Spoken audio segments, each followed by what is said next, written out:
Hi everybody, so I'm here with a fun little flowchart to show you something.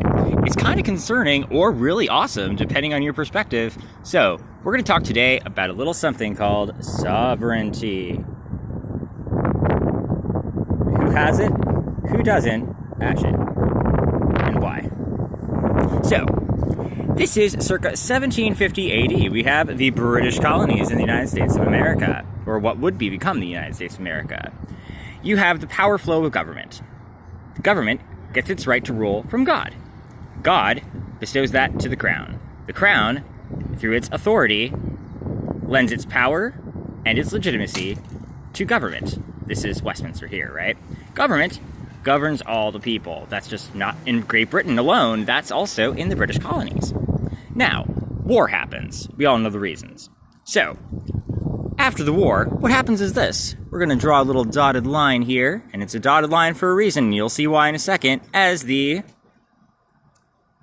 colonies decide that they, the people of the United States of America, in order to form a more perfect union, establish justice, ensure domestic tranquility, provide for the common defense, promote the general welfare, and etc., blah, blah, blah, who cares, do ordain and establish this Constitution of the United States of America. The dotted line is here because now the Crown has given that right to govern, pass the torch, if you will, to, in this example, only in this example, and you'll see why in a second, to the United States of America and its congressional, whatever.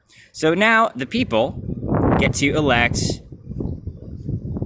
all of their representatives because sovereignty has now passed, in this example, from the crown to the people.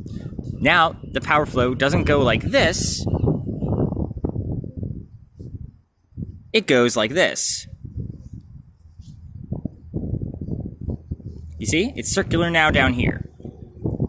So, authority, power, and legitimacy are allegedly now here. So, that means that the people are actually sovereign because they, the people of the United States, established this Constitution, which we have written right here, right? So that's the Constitution. This ordained and established by these people, right, gives this up here the right to do this. Govern, right? All with me so far? Cool. Here's why you're all fucked. Because in order for this Constitution to have legitimacy and power and authority, it already has power because of military stuff, right? But legitimacy and authority are the other two pillars of government in this instance. Without these two, not even this can happen, right? This can't happen without those two. In order for those two to exist, this must be true, right? So, in your Constitution, you have, among other things, your First Amendment, right? Your First Amendment over here says you have freedom to, among other things, religion and assembly. Now, due to the coronavirus, this has now been restricted. So, since this is restricted, that means that what was listed as an inalienable right, which is a fancy word that means it cannot be taken from you under any circumstances, and the founding fathers that wrote the Constitution over here had founding grandfathers that remember the plague. Just remember that. So, this means that this cannot be followed because of the coronavirus. Coronavirus. Well, whatever. It's a virus. Who cares? So, anyways, so, who cares if we spell it right? So, because this over here is now no longer this, that means that this is called into question, right? Let's enter in the courts of law, right? So, you have some of these people up here who have collective sovereignty, right? Because they were able to ordain and establish this, to make all this happen, because this gave that to them which then wrote this to make this. And that's how all this is happening, right? So, I say sovereignty with a question mark because they, the people of the United States, who ordained and established the Constitution over here, should have an inalienable freedom of assembly. But because of coronavirus, that is now restricted. That has now been made alienable, which means it can be taken from you, which means that this over here is not true. Ah, shit. Right? Not true. Constitution is now no longer not true. So, because that's inalienable, Constitution is now no longer true, you can now say that the First Amendment, which includes your freedom of religion and freedom of assembly, is now not a true statement. That means that you don't have, right now, the legitimacy nor the authority to govern, because the power flow has now been interrupted. Enter in the courts of law. The gathering bans, because of the coronavirus and the prohibitions on people, have had judges now seen judges issue arrest warrants from here, the courts, to these, the people, right? For violating these bans on more than like 600 people at a time, right? Which I admit, and I totally agree with, had to happen. That had to be the case, or else lives would have been in danger, right? So, what that means is that as soon as these courts down here find these people who are supposed to have collective sovereignty guilty of violating violating these gathering bans because of coronavirus, what that means is this. That means that because the judge over here, let's draw him here, right? Let's give him a little black robe thing, right? So he's like, give him a little like gavel right there, right? So we have the judge here who's issuing arrest warrants. Grr, we'll just make them into angry shit right here, right? These arrest warrants. So these arrest warrants are issued for these people up here, right? Well, they are deriving their right to do what they did from the Constitution. The judge is also deriving his right to do what he's doing by issuing the arrest warrants from the Constitution.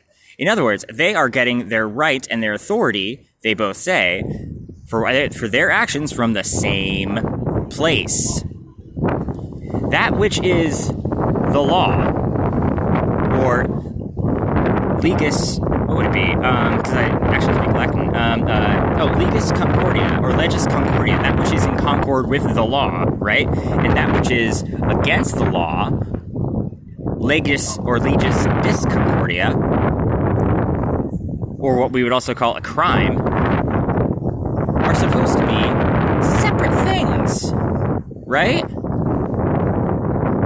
Because of the coronavirus, now, since they're deriving their authority to do what they're doing from the same fucking place, pardon my French, this means that that which is against the law and that which is the law are now the same thing, which is absurdity. That cannot logically happen. And so, here's the issue with all this. As soon as these people up here are found guilty by this judge down here, that means that not only is the Constitution not true in practice, it's also true in legal effect. Which means he not only voids his own authority to do anything he just did, because these people up here, remember, have collective sovereignty. These people, he would have actually just ruled that these people up here actually do not have collective sovereignty, because in instances of conflict, it should default back to the sovereign, the people wherefrom the power flows in this whole fucking thing, right? If that means that they are not if they aren't collectively sovereign, what that means is that they actually had no authority or legitimacy, and therefore no power to ordain and establish this Constitution in the first place. Which means that the entirety of this flow here stops. This started in 1750 AD. And when you do something like, say, build a house of cards, you put cards on the house like this, right? But no matter how many cards you keep putting up here, if you kick this can down the road, because of this state here, the coronavirus, if you kick this can down the road, your house of cards is just going to keep getting bigger and bigger and bigger until eventually one of these things gets realized and it all comes crumbling down. And then, in which case, defaults back to sovereignty if these people are determined to not actually have that collective sovereignty, which means in times of conflict, they should have a default ruling in their favor. Gathering bans or no gathering bans, because that's how your fucking law works. If these people here do not have collective sovereignty, it defaults back to the previous owner. And God save our gracious queen, long live our noble queen, God save the queen. This has been your lesson in how fucked you are legally. Have a great day.